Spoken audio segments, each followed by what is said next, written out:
What we're tying today is the Prince Beadhead Leach. It's one of my favorite patterns for swinging. I'm going to use a jig hook and a slotted beads. And the most important part here is the mini zonker strip.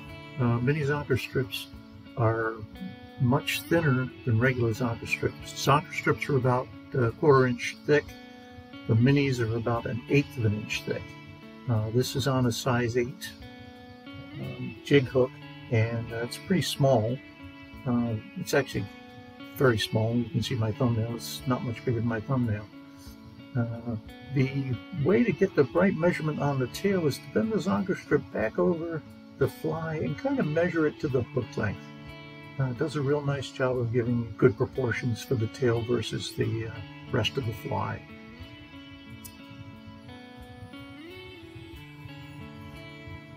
The next thing, we're going to add just a little bit of flash. This is Flashaboo, one piece on either side. The way I do that is I tie in one side, I just flip the hook over. If you have a rotary vise, that's great, and put it on the other side of the hook. Make sure they both match up. And it's easy to set it upright, pull up the flash, and just cut it to the length you'd like. Just a little shorter than the tail itself. Adding in a little copper rib and about 6 pieces of peacock herl. 5 or 6 will do you. I really love to use a little alligator clip that you use for electrical wire clip. They sell them as hackle clips in fly tying stores. You can buy them on Amazon. But you see what I'm going to do here. I'm going to gather them all together so that I can spin them.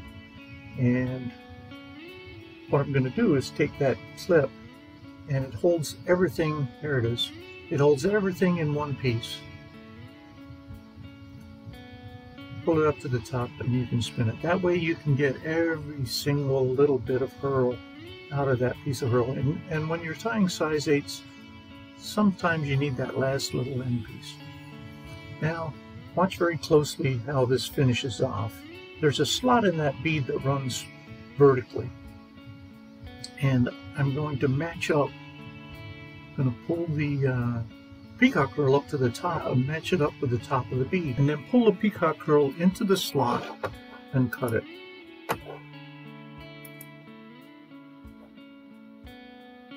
Next, we're going to wrap in some copper wire.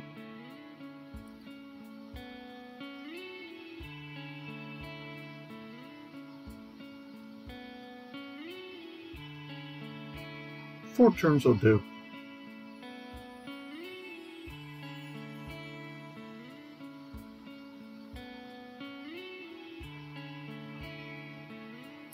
And then we're going to take a brown soft hackle and tie it in reverse, just like you would tie a soft hackle fly, by tying the tip of the hackle in first. And then we'll make 3 or 4 turns. Don't over hackle this. It's supposed to be a wet fly.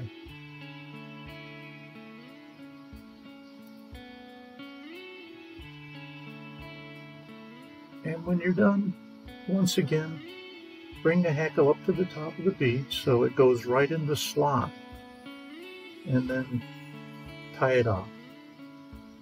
That'll keep everything nice and neat, and will bury everything into the slot of the bead and make for a nice finished fly. This next part is the biggest pain, and that's trying to get the white goose buyouts to form their nice V pattern. The way I do that is I take the goose buyouts and I just cut them right off the goose buyout and keep them even with each other, all in one piece. Tie them down at the length I'd like, and then I'll go and grab the butt sections of those, and without pulling on them too much, just move them from side to side. Yeah, it looks like I'm fumbling around there, and I am, but you know what? You'll get the hang of it. See, all of a sudden it just forms it, and then just tie it down. Works great. And by the way, those particular scissors, called iris scissors, they allow you to get really close and cut off very nicely. And then pull all your hackle back. Make a few wraps. Little whip finish.